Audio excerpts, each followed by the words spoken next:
Story RH, le podcast RH qui ne vous raconte pas d'histoire. Bienvenue à toutes, bienvenue à tous. History is made of stories. Dans cet épisode, nous allons parler de cette tendance, en entreprise comme ailleurs, à chercher des coupables plutôt qu'à résoudre les véritables problèmes.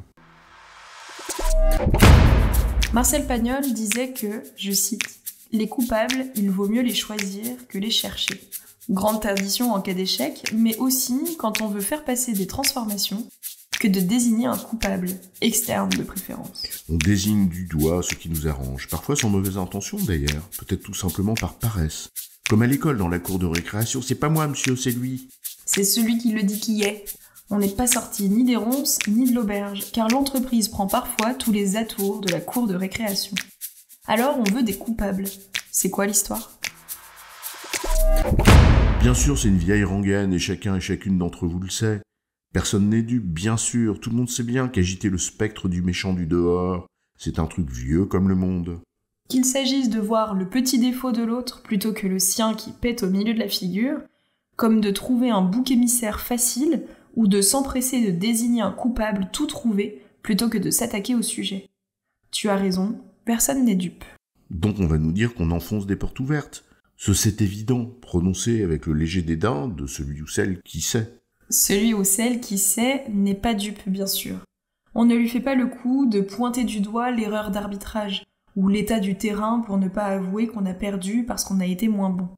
On ne la lui fait pas, parce qu'il sait. Il ou elle reste étanche aux influences, à la publicité mensongère, peut-être même à la désinformation. Mais puisqu'il sait, on pense notamment au microcosme de l'entreprise. Pourquoi laisse-t-il faire ou dire ? Aurait-il oublié cet esprit critique au vestiaire ? Ou y a-t-il d'autres raisons ? Pourquoi le monde contemporain serait-il, par exemple, tellement plus incertain que celui d'hier ? On parle ainsi de permacrise, notamment comme moteur des transformations nécessaires à nos entreprises. Le fameux monde VUCA des militaires américains. Mais est-il réellement plus incertain ou complexe que celui d'il n'y a ne serait-ce que 20 ans ? Pourquoi on ne s'interrogerait pas aussi, ou plutôt, sur notre propre capacité à accepter cette incertitude ? Plus d'incertitude ou une plus grande aversion au risque ? Incertitude galopante ? Ou aurions-nous perdu notre capacité à, je cite, danser jusque sur le bord des abîmes, pour reprendre une formule de Nietzsche ? Ah, le monde du dehors, ce vilain coupable qui nous oblige à transformer le monde du dedans, qui n'a peut-être pas tant envie que ça de changer. Du moins, pas sur tout, pas sur les mêmes choses. Tiens, j'ai un autre coupable, un des plus faciles à désigner, le manager intermédiaire. Ah, les managers sont devenus fous, nous disait-on, devenus des robots obsessionnels du command and control, champions de la bureaucratie et de la conformité, garde-chiourme en puissance. Tiens donc, il manque tellement de ce courage élémentaire dont tout observateur est naturellement doué, surtout quand il regarde cela de loin avec la naïveté ou le cynisme de celui ou celle qui méconnaît les principes profonds qui régissent ce qu'il observe. Ou qui les connaît si bien qu'il ne veut pas les remettre en cause, soit parce qu'il en profite, soit parce que ça désigne d'autres coupables dont il aimerait qu'ils n'attirent pas l'attention. Faut-il ignorer à ce point ce que sont les contraintes d'un manager dans une grande entreprise cotée en bourse pour le pointer du doigt ? À quel point faut-il être malhonnête intellectuellement ou moralement pour reprocher à des gens d'être précisément ce qu'on leur demande d'être ? À moins d'être tellement ultralibéral à l'excès qu'on en a oublié les déséquilibres entre les parties prenantes et les asservissements qu'ils provoquent. Dérive d'un capitalisme ultralibéral sans contre-pouvoir ou manque de courage des managers intermédiaires ? Un coupable facile, en effet. Qu'à cela ne tienne, on va t'en trouver un autre. L'avantage de changer de bouc émissaire ou de cible, c'est qu'on gagne du temps.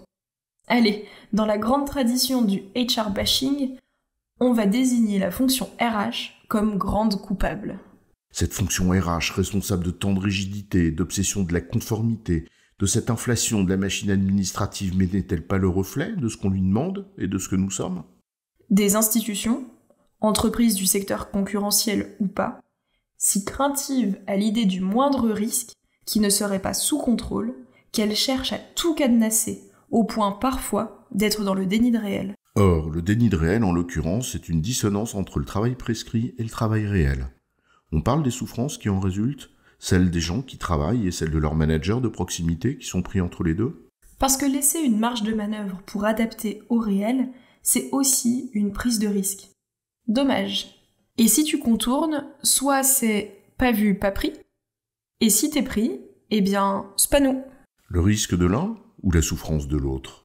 Peut-être aussi que la fonction RH qu'on désigne comme coupable ne fait que se conformer à une inflation des réglementations et normes en tout genre. Une inflation qui traduit peut-être aussi nos propres peurs. Dans son traité de la nature humaine en 1739, l'Écossais David Hume a exploré les mécanismes humains face à l'inévitable ou intrinsèque incertitude de la vie. Bon, en même temps, les Écossais, ils ont toujours été aussi libres que l'air qui aère leurs kilts. Stop. Je sens que tu vas chanter Flower of Scotland la main sur le cœur. Ce sont là que des hypothèses, du grain à moudre pour honorer une expression qu'on aime bien. Juste de quoi aiguiser notre esprit critique. En résumé, on connaît le tour de passe-passe qui consiste à trouver un coupable désigné ou un bouc émissaire. Mais si l'on n'est pas dupe, pour quelles raisons certains courants de pensée en entreprise prolifèrent autant, malgré les évidences? J'ai bon, chef? Tu as bon, mais on va pas en faire toute une histoire.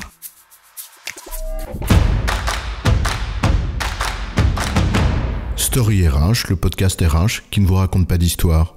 Retrouvez tous les épisodes sur storyrh.fr.